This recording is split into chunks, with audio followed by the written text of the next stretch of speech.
Greetings, cyberdogs and citizens of the internet. This is ReNDoG coming at you on a glorious day in Mole City in yet another episode of Molehole freaking maintenance. In this episode, my friends, we are going to be continuing to add glowstone to the Molehole Castle. We're also going to be talking a little bit about season number 4 and exactly what the plans are for this Minecraft survival series. And I also want to talk a little bit about my trip to South Africa, which I've just gotten back from. So sit back and relax, my cyber diggity dogs. I hope you have a tasty ass beverage and a crunchy ass snack. I got some ice cold OJ over here, man. Give me 1 second. That is what I'm freaking talking about. Let's maintain the freaking molehole. Oh man, guys, I am so happy to be back behind the wheel of my Minecraft character, man. It has been too freaking long. For those of you guys who know, I went back to South Africa about 10 days ago to go and hang out with my family. It was my dad's 70th birthday, and we had a massive party for him up in his house. And I went back there to be with my family and with all of my brothers from the same freaking mamas. And, well, same freaking mama. You can't have more than one mama.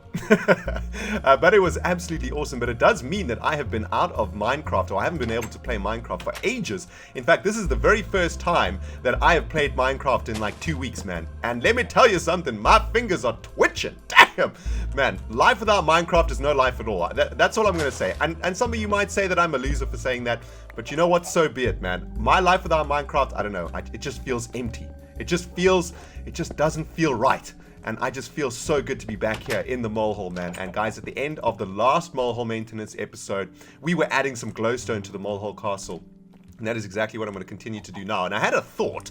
Why don't we add some glowstone into each of the like elevator entries of the life tree over here? That could be pretty sweet. There's a freaking chicken over here too. And, you know, basically I want to get to a point in Mole City and in the molehole itself where we don't have any torches around here, where we are literally just using glowstone, because torches are butt ugly, man. You know, torches are what you use in the beginning of Minecraft, like when in your first like 100 hours of Minecraft, you know. But when you're into your like, I don't know, 500th hour, or God, I don't even know how many hours I've played this game, but you know, you gotta pimp out your place a bit, man. You gotta get some glowstone up in this jazz. Let's put a nice little bit of glowstone over here, I think. Yeah, that's pretty sweet. There we go. That's looking pretty good. And what I want to do also is head into the Wizard's Tower and into Grand Molehole Station today and get all of that jazz pimped out. But man, guys, I am so happy to be back. I've already spent a little bit of time on Dogcraft.net chatting to some of the cyber dogs. It was so freaking good to see them again, man. I love you guys so much. It's so awesome when I get back after a couple of weeks and I go into the chat of Dogcraft.net and I expect it to, just for there to be nobody there. But no, there are always cyber diggity dogs there, and always the loyal freaking moderators are always there. You guys are just so freaking awesome, man. I love you guys. Oh God. Oh man, I'm so excited to be back, guys. I don't even know what's going on right now. I'm kind of just like freaking out right now, man. I'm having so much fun breaking blocks, placing blocks. I am literally kind of freaking out. But man, I had a crazy ass trip, guys, trying to get to South Africa. Some of you guys who follow me on Twitter will know that I had a little bit of a nightmare getting my butthole to South Africa. Oh my goodness. Let me tell you guys, it was not pretty. Basically, I am the unluckiest person on this earth when it comes to traveling. For some reason, when I travel, things just go wrong every single time that I travel. Whenever I want to go somewhere, things just go pear-shaped every single time. The last time I tried to go to South Africa, if you guys can remember, my flight was cancelled, and I had to be put in another flight. No, it wasn't cancelled. My seat was given away. That's it. And I got given some money and put up in a hotel, which wasn't really that sweet. But man, I don't know what happens to me every time I try to fly to South Africa. Something goes wrong. This time around, the flight was cancelled, right? So I was taking a flight from London to Paris, and then I was going to take a flight from Paris to South Africa. That was the plan. And everything was going smoothly. I got on the airplane in London, landed in Paris, all was going well. And when I got to Paris, the person at the airport at the transfers desk said to me, well, actually, your plane is not flying to South Africa today. There is going to be a 12-hour delay, and you're going to have to sleep over in a hotel, and hopefully we can fly tomorrow. And I was like, what the freaking jazz, man? Lady, what in the jazz? Why? do you not know that I have a 70th birthday to attend to? I am singing at a 70th birthday, man. And this delay just cannot happen. It can't go down like this, man. And then she proceeded to explain to me that the airplane was actually broken. And I was like, well, I guess I'd rather you fix the airplane and me just wait 12 hours than, you know, take the risk of actually dying. So you know what, lady? You're good, man. It's cool. I'll stay in the hotel. Now, guys, I don't know how many of you guys have actually been to Paris, but it's not a very, shall we say, English-friendly city. There's not a lot of English going on up in there, man. And granted, it is a French country, so there's no reason for there to be English everywhere. However, when your flight gets delayed, you would expect to at least be helped as a customer, you know, of the airport to, you know, find your place, man, and possibly, you know, be driven or chauffeured at the very least to your hotel. I mean, that's kind of what I would expect, right? No, not in France, man. That's not how things go down. Anyway, I couldn't actually find my freaking hotel, which sucked. And it took me about 2 hours to find my hotel. I eventually found a hotel. It was an airport hotel, but there's like 10 or something airport hotels in the Paris airport. And when I got to this airport, or when I got to this hotel, the lady was like, "Sorry, this actually isn't your hotel. You're gonna have to go somewhere, go and find your hotel." And then, you know, I tried to ask her, "Well, how do I get there?" By this stage, it was really late already, so the buses weren't running anymore. And oh, by the way, this hotel was about, I don't know, 15 minutes by bus from the airport. I mean, they didn't just cancel my flight. They freaking made my life a living freaking nightmare, man. And then I just said to the lady, "Look, you know, I stared with my blue eyes directly into her soul, and I was like, lady, please, you do not understand, man. I need a freaking hotel right now. I do not know where I am. I cannot speak French, and I don't know how to get to my hotel. And it's my daddy's 70th birthday. I need to be fresh and ready to sing for him because it's happening tomorrow. And when I get off this airplane, I need to be fresh and ready to jam. And you got to help me out, lady. You got to help me out." Anyway, she was actually really nice, and she was like, "Okay, well, I'll just put you in this hotel, no problem." So that was awesome. The only problem with this little arrangement was that the room she gave me was clearly the cheapest room in any airport hotel on this planet. Let me try and explain. Sometimes like you go to a hotel and you have a nice view of something, and usually like in city hotels, your view is just, I don't know, of like a nice car park, or I don't know, a highway or something, at least something, you know, interesting to look at. The view from my hotel room was basically the very spot where airplanes land on the runway. So the spot that airplanes touch down, that was my freaking room, man. That's but ugly right there. That was my room, guys. And it was, wow. I mean, I don't even know what to say about that. Every single time an airplane landed, the whole freaking hotel room basically shook. Okay? As did my soul. My soul just shook, basically, in terror. Every single time an airplane landed, man. And I didn't get much sleep, to say the least. It was kind of depressing. Is there a center over here? Yeah, this is the center over here, right? Oh, my bad. Forgot about that. That actually didn't crush me, man. That is some serious luck over there. Oh, by the way, this bit of glowstone over here is going to deal with the spawnage problems that we've been having in our enchantment room over here. So, pretty happy with that. Let's head over to my bedroom, guys. It's time for a bit of a sleep. So, anyhoozle, I slept as well as I could. At least I got a free breakfast in the morning. And I got into the airplane eventually, and we went all the way to South Africa. Got there in the end. Took a freaking butt-long time, and it was a pain in the proverbial butthole, but eventually we did get there. And my brother from another freaking mama picked me up, and we then drove about 6 hours or so to my parents' farm, where we were going to have the party for my dad's birthday. Oh my goodness, the butthole is congested. It is clearage time. Sweet. Give me your loots, bastards. Bam. Bam. Oh, there's a witch in here too. Die, bastard. Jeez, man. Oh, it gave me some redstone. Awesome. There's another witch in here. Jeez. That is a lot of witches. Take it. Take it. Sweet. That was awesome. Anyway, let's get back to pimping out the molehole, guys. We're on the second floor over here. And I think this is looking pretty good over here. We've only got 37 blocks of glowstone left, so we're going to have to head into the nether at some point. We still have to do my bedroom too, so there's still a lot of glowstonage that needs to happen. Let's head into Grand Molehole Station. This is a place that I have been wanting to pimp out for some time now. And, you know, man, the more glowstone I use, the more I just hate these torches. So I reckon we put some glowstone like at the top of each of these little platform starting panels over here. That's pretty sweet. There we go. We can get rid of these torches up here. We don't need these. And look how many torches we've got all over the roof of Grand Molehole Station 2, guys. Oh, man. It's crazy how much freaking maintenance work we still have to do. Although this isn't really maintenance work. I guess this is more like upgrade work.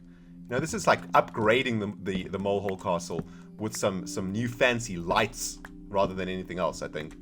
Let's see. Let's get some glowstone over here. Yeah.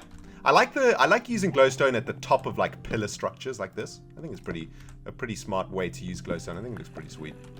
There we go. Let's get some glowstone above the door of the botthole. Sweet. Get rid of this jazz. And yeah, we need to do the little glowstone entrance halls for the life tree levels over here too. There we go. Looking pimp McDaddy. That is looking much better already, man. Look at that. Whew, man, it's crazy how how awesome the upgrades can be, right? It seems like such a small little thing to do, but it makes such a big difference aesthetically, I think. Let's put like a little torch over there. That looks pretty sweet. Let's see, what else can we do around here, man? Yeah, we got a bit of glowstone over there. Man, we've got all these torches over here too. So much work to do, man. Let's get rid of this. And we probably should put a little bit of glowstone in the middle of this little wall over here. Let's have a look. 1, 2, 3, 4, 5, 6, 7, 8, 9, 10, 11. Sweet. 1, 2, 3, 4, 5. Smack bang in the middle will be 6. There we go. Sweet. Oh man, that's looking pimps. Alright, well, I don't know what we're going to do about these pillars over here, because they do look kind of cool. I mean, I think we probably just need to... Oh, man, I think we probably just need to add like a bit of glowstone over here. Like where the actual things are. I'm going to experiment a little bit with these pillars over here. But anywhoozle, guys, I got to my parents' farm just in time for the party. And it was basically a 3-day party, right? My dad decided to just have like the most epic birthday party of all time. He went to town on that bad boy. Damn! It was amazing food, amazing like music and partying and everything, and everybody who was there had like an amazing freaking time. There were about 60 or 70 guests there, man, and they were all staying in like in lodges and hotels that were quite close to my parents' farm. And every single day they were coming to my dad's farm for his birthday party, and it was freaking awesome, man. Oh no, I see what we've done here. We've actually we've actually broken the live tree on the bottom story over here. That's not good. Yeah, that's not good at all. Alright, well, I'm gonna have to try to figure something out for this, because check it out, oh, there we go. Oh, actually we haven't broken it at all. Sweet. That's awesome. So anyway, guys, on the next day, this was the day of the great show, right? This is what my brothers and I came to call it. And basically, what my brothers and I were going to do is perform a song for our Papa Dog.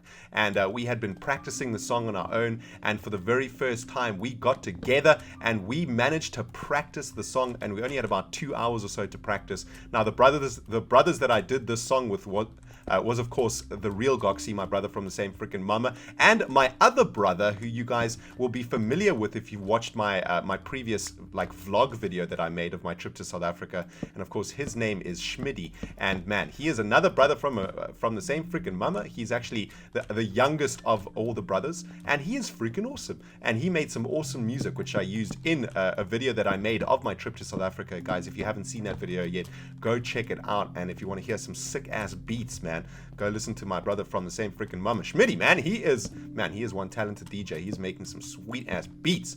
But anyway, Schmitty and Goxie and me, we had only a few hours to practice, and we were gonna sing American Pie. For those of you guys who don't know that song, well, I don't know what to say, man. I don't know where you be. American Pie is like one of the most famous songs ever freaking conceived. And it's also one of the most awesome songs ever conceived, and it's one of my dad's favorites. So that's why we chose to do it for him. And we had a couple of hours to practice. We got to the venue, we did some sound checkage, and everything was looking good. Everything was sounding freaking sweet, and we managed to get a few hours of practice in. But I gotta say that we probably weren't that ready. In fact, we were hardly ready. I mean, we literally ran through the whole song like twice or two or three times. And for those of you guys who know American Pie, the song, it is long. I mean, it is like 10 verses and 10 choruses. It takes like freaking 20 minutes to get through that like one song, man. Well, maybe it's not that long. It's about 8 minutes long, I guess. But it is a long ass song. And there are a lot of words to remember too. So man, we had to work really hard to try and get ourselves sounding really awesome, because we didn't want to like come on stage and sound terrible for our Papa Dog, man. We wanted to sound really sweet and make him proud of us, man, and give him a show that he would remember, and that's exactly what we did, man. We came on after a whole bunch of speeches. There were a whole bunch of speeches from the rest of my family. For my dad, I had to make a speech also, being the oldest of my side of the family, and it was awesome, man. My speech was pretty sweet. Everybody loved it. Like all the old people were coming to me and telling me, man, that was a sweet ass speech. Well done. Thanks so much. Blah blah blah. So that was sweet. And then after my speech came the time of the performance, and man, I was stressing. I was so freaking nervous, man, because I just wanted it to be perfect for my dad. We'd try to practice as hard as we could before I went to South Africa. Of course, we're from different parts of the world, so it's pretty tricky for like three brothers to practice a song to play together with guitars live across the planet. You know what I mean? I mean, that is a tall freaking order, man. It's a tough thing to achieve. So I was quite nervous about it, and my dad is like he loves his music, man. So he was expecting like a good show. Like he wanted a good show. And because all of his sons are musical, like the Goxie and Schmitty and me, we're all musical guys. We all play guitar, we all sing, like we all have some musical talent. I mean, we're not like rock star talent, but I mean, we can hold a tune and play a few songs. So expectations were freaking high. But we got on stage, the lights dimmed, we checked our mics, everything was working nicely, everything, all the sound was fine, everything was sounding sweet. And the way that we had arranged the song was that each of us would take a verse and sing the whole verse, and then we'd rotate like that, right? And I was going to start the very first verse with just myself and my guitar, right? So for those of you guys who know the song, it goes, a long, long time ago, I can still remember how that music used to make me smile. And we did a little bit of like guitar solos and stuff like that. Schmitty's actually a really good guitarist, so he managed to jam some sweet ass solos in between our performance. But I opened the song for everybody, and then we all came in on the chorus, and everyone in the crowd was singing like a crazy. Damn, they were loving it, man. All of the old folks were just going absolutely wild. They were singing their hearts out, and everybody was just having an amazing time. And you know what? It actually turned out to be a very, very sweet ass performance. And we were really, really happy with how it turned out. And afterwards, everybody came to us. They were like, that was so awesome. That was the highlight of the evening. You guys are so freaking sweet. How can three brothers be so freaking talented? You guys are so handsome and amazing. And man, we should just clone all of you because you're so freaking sweet. And of course, all of that is probably, just lies. Generally, older folk tend to raise praises down on younger folk, even if it's not wholly justified. But I think we did a pretty good job anyway. I was very proud of myself and all of my brothers. We did a really awesome job. And when the music stopped And I looked up, I saw that my papa dog had a tear in his eye, and I was happy, man. I was a happy doggy. We had achieved what we wanted to achieve, and that was to make my daddy dog really happy, and to give him a little birthday present that, you know, he otherwise probably didn't expect would have been that sweet. So, man, it was sweet, man. It was an awesome time. And you know why? Another reason that I loved it so much was that I got to hang out with my brothers and actually do something with them. You know, whenever you have like a task to perform with other people, it brings you close, man. It bonds your asses. Well, actually, that sounds really dodgy. It definitely doesn't bond your asses, but it definitely bonds you as people and as brothers, you know. And yeah, we had an amazing time, and I will never forget it, man. And I know my brothers won't ever forget it too. So, Daddy Dog, if you're watching this, man, thank you so much for an awesome party. Love you absolutely unconditionally and madly. Thank you for everything that you've done for me, and I hope you enjoyed the song. And man, a big shout out to my brothers from the same freaking mama. You guys are freaking awesome. I love you both so much. You're so awesome, and that's it. Oh my god. All right, that's enough of that soppy jazz, man. But anyway, guys, that was my dad's birthday party. It went really, really, really well. It was awesome. And the next day, which was my last day in the area, was a very, very important day for me, because near to where my parents live is the old school that I've told you guys numerous stories about. All of the tales of wandering in forests and blocking up river streams and building forts on top of hills. All of those stories that I've told you guys actually come from this school, this boarding school that I went to that is very, very close to my parents' farm. And I thought to myself, you know what? This is an absolutely perfect opportunity to go back to my old school, take my camera with me, and show the cyber diggity dogs where I spent 5 years of basically my childhood, and where I spent my teenage years, in fact, from the age of 12 to 18, and where all of these stories that I tell you guys basically originate from. And Schmitty and myself and my other brother from another freaking mama, Sugarloaf, we headed out and we started on our way to where my school is situated. It's about half an hour or so from my parents' farm, so it was a little bit of a drive. And another one of and a friend of Schmitty's came with us also. And Schmitty and his friend were helping out with the camera work. And we got to my school, and I said to the guys, "Well, guys, Schmitty and Schmitty's buddy, we're going to be taking some footage of the places where I used to hang out in school, and if you could help me, that would be absolutely awesome." And the guys were like, "Yeah, man, that'd be awesome. We'll be the cameramen," and they were helping me like direct. And basically what I wanted to do was show you guys some of the places that I've spoken about. And what we did was we spent the afternoon going to these places, and let me tell you guys, it was crazy. It was a journey back into like a different era in my brain, man. It was like the biggest and most epic flashback I've ever had, man. It was like living a dream going back there. It was a beautiful day. The sun was shining. It was warm. There was like this dusty haze to the air, which just made everything on camera look really, really awesome. And we started filming all of these different places that I used to hang out when I was a kid. And again, if you guys haven't seen the video, I'll stick a link in the description box below. But I decided we didn't have all afternoon. We didn't have a lot of time to do this because I had to drive back to Johannesburg later that afternoon. So, or actually the next morning, and we were going to wake up really, really early. So, and the sun was going down too. So I had to get all of the filming done in the afternoon. And man, I decided that what I would do was go to like what I thought were the most important locations in the school to show you guys.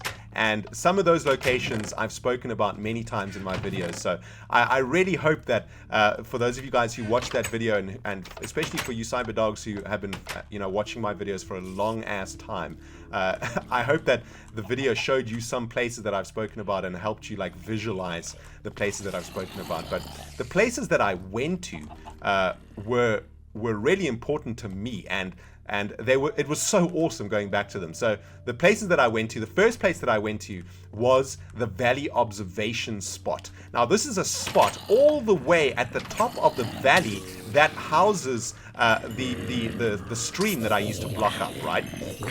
And this spot gives an excellent view of the entire valley. So on a Sunday, when I used to head out to go to this, to go and spend my afternoon like building forts or exploring the forests and whatnot, that would be the very first location that I would head to. I would actually go to the valley observation spot, and I would sit up there because there was like a nice little like bit of rock croppage up there and it gave like a really excellent view of the entire valley. And I would go sit up there, and then I would decide, all right, what am I going to do today? What's the plan for today's missions? And man, there's a chicken in there. there's chickens everywhere in the Molehole for some reason, man. It's annoying.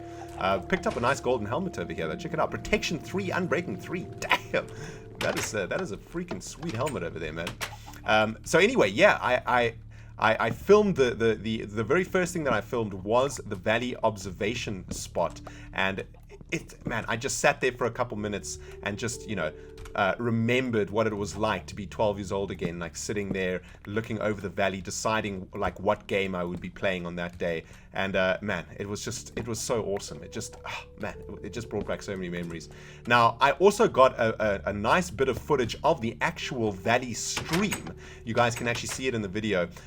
It's a very small stream. I mean, when I say a stream, it is literally a stream. I mean, it's like a tiny little spring that gets a little bit wider in the rainy season, but for the most part, it's barely visible unless you're really up close to it. I mean, it's probably less than half a meter wide. It's a very, very small stream. But I did manage to film like where it flows to try and show you guys exactly where the stream flows a bit. And that stream is where I used to block up the stream because the stream actually forked at one point, and I would try and block it up to try and, in the winter months when the rains were really low, I'd block it up to see if I could reinvigorate the other stream that was dried up. I also took some footage of the top of the hill where I made a hill fort out of rocks and wood that I've spoken about before. And when I was at school, there were actually some trees up on that hill, but now in the footage, there's no trees at all. I don't know what happened there. There was probably like a fire or something like that may have taken all of those trees down from the top of the hill. But the hill is exactly how I used to remember it. So from the valley lookout point, I can look directly across the valley stream, directly to the hill fort. So I used to be able to see from one side of the valley to the other, and vice versa when I was on the other side of the valley, which was pretty awesome. Then I headed to the small lake, and I've spoken about this small lake quite a few times in my videos. It's a lake where I made a small raft once. It's a lake where my friend almost died of an asthma attack when we had to swim across it at 4 o'clock in the freaking morning. And I spent quite a lot of time at the small lake because when I was at school, I used to spend a lot of time at the small lake actually. And I really wanted to show you guys how beautiful it is. It's absolutely stunning, man. You can see in the footage, it is such a beautiful lake. And there are like ropes hanging from the trees that you can swing on to jump into the water. And we used to swim a lot. And Schmitty did a whole bunch of nice filming for me there. Like, he had some really good ideas about filming myself walking and filming over my shoulder and stuff like that. Man, he's got a talent for direction, that kid, man. Let me tell you. By the way, guys, I'm just heading into the nether to try and collect a little bit more glowstone. Actually, you know what? I think I should probably take Claw on this little adventure so that we can maximize on glowstone collection. So I took some footage of the small lake, which is absolutely sweet. And then I also took some footage of the Great Tree Road, which is the inspiration for the road in the farmlands that are lined with trees. I've often spoken about how this little road down here that's lined with trees reminds me of a place at my school. Down there, and that road that you see in the video is in fact the road that I'm talking about, which is pretty awesome, I think, man. There we go, Claw, and we should probably repair Claw too. We've got 21 levels now, so we can do a little bit of repair work over here. And what else did I film? I think those were the primary things that I filmed. Oh, and of course I filmed the railway lines that I used to spend a lot of time on. In fact, that railway line that I was standing on in the video goes all the way around the valley to the top of the valley. And I used to walk along this railway line all the way to the top of the valley, and then from there I would walk to the valley observation spot. So it was kind of like the route that I would take on my Sunday adventures. But that railway line also brought back a lot of memories, and it also reminded me of how important it is to keep your freaking imagination intact. Doesn't matter how old you are, man. Never let the child inside you die. I was on that railway line, and I was walking on that railway line, and I really felt like I was transported, being back to where I used to play, being back to being 12 years old again. And for a beautiful few moments, I was just an imagination inside of a body again, and it was freaking awesome, man. But that is basically all the footage that I managed to get, and I hope you guys enjoyed it. It was a really awesome video to make. In fact, it's the first video that I've made that is kind of different to the videos that I usually make. I don't know, I wanted to try and make like an artistic video, if you will. I guess that's the best way to describe my intentions. I wanted to try and make like a little bit of art, I guess, and not just do like a vlog style video where I would say, hey, CyberDogs, this is the valley that I was talking about. Looks sweet, right? Yeah. I wanted to try and do something like a little bit more interesting than that. So it ended up pretty awesome. And you know, the music that I used was as I told you guys, was made by my brother from the same freaking mama, DJ Schmitty, and it just fitted in so awesomely. And it just reminds me, every time I play it, it reminds me of him, reminds me of my family back home. Makes me really happy, man. But yeah, that was it, man. I got all of the footage. I filmed about 15 hours of footage. I mean, most of the time I was just leaving the camera running. Especially during the driving bits that are in the video, I just like left the camera running, and then I edited and chose all the best bits from the footage over there. And eventually I managed to turn 15 hours into like, I think it was like a 4-minute video or whatever. And that just shows you, man, how difficult it is actually making movies and stuff. Man, it's crazy. It's absolutely crazy. I don't have a bow. This is going to be really difficult to do, actually, without a bow. Although this guy is coming quite close to land. I might be able to take his butthole down. There's a ton of glowstone over here. Take it! Die, bastard!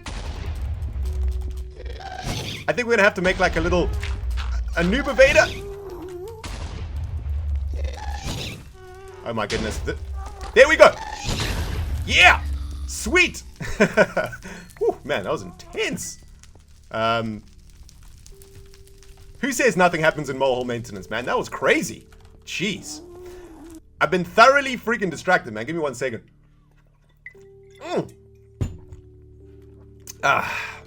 OJ, man. Nothing like OJ to calm the nerves. Anyway, guys, let's get a whole bunch more glowstone over here. So yeah, anyway, I managed to turn 15 hours of video into a nice 4-minute little like arty montage, I guess is the way to call it. But I had an amazing time, and you know what? I'm really happy to be back in London, back playing Minecraft, back with my cyber diggity dogs, and I just cannot wait to get going on season number 4, guys. It is, I can't actually believe we're in season 4 to start with. That means I've made 300 episodes of Let's Play Minecraft Survival. I mean, that's just unbelievable, man. It's awesome. I'm so freaking happy. When I first started doing this, I never imagined I would get to season 4.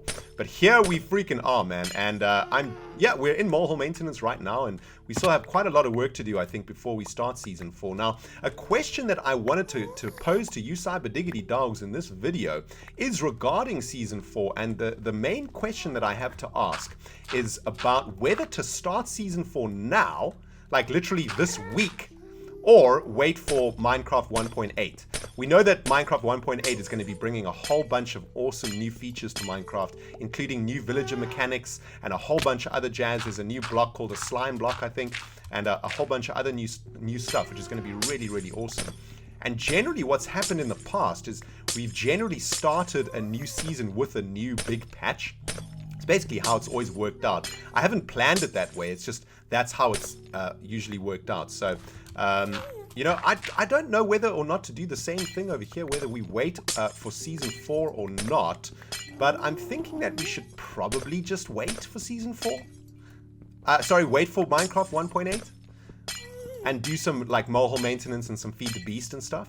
But I don't know, like I really want to hear from you cyber diggity dogs of what you think about this, and if the overwhelming response from you guys is ReNDoG, stop messing around, let's get straight to season number fell, then that's exactly what we'll do. I'll get started right away, man, and it's going to be so awesome, guys. Can't wait to get going on season 4. I've got some awesome ideas. I was actually going to talk about some of those ideas in this video today, guys, but we're not going to have enough time, I'm afraid. But in the next Molehole maintenance episode, let's spend an entire episode talking about season 4 and exactly what my plans are for Season 4, and if you guys have any sweet ideas of your own, you'll be able to let me know in the next Molehole Maintenance episode. But I'll tell you what, guys, I'm going to spend a little bit more time in the nether over here, gathering as much glowstone as I can get. Looks like we've got one full stack of glowstone already.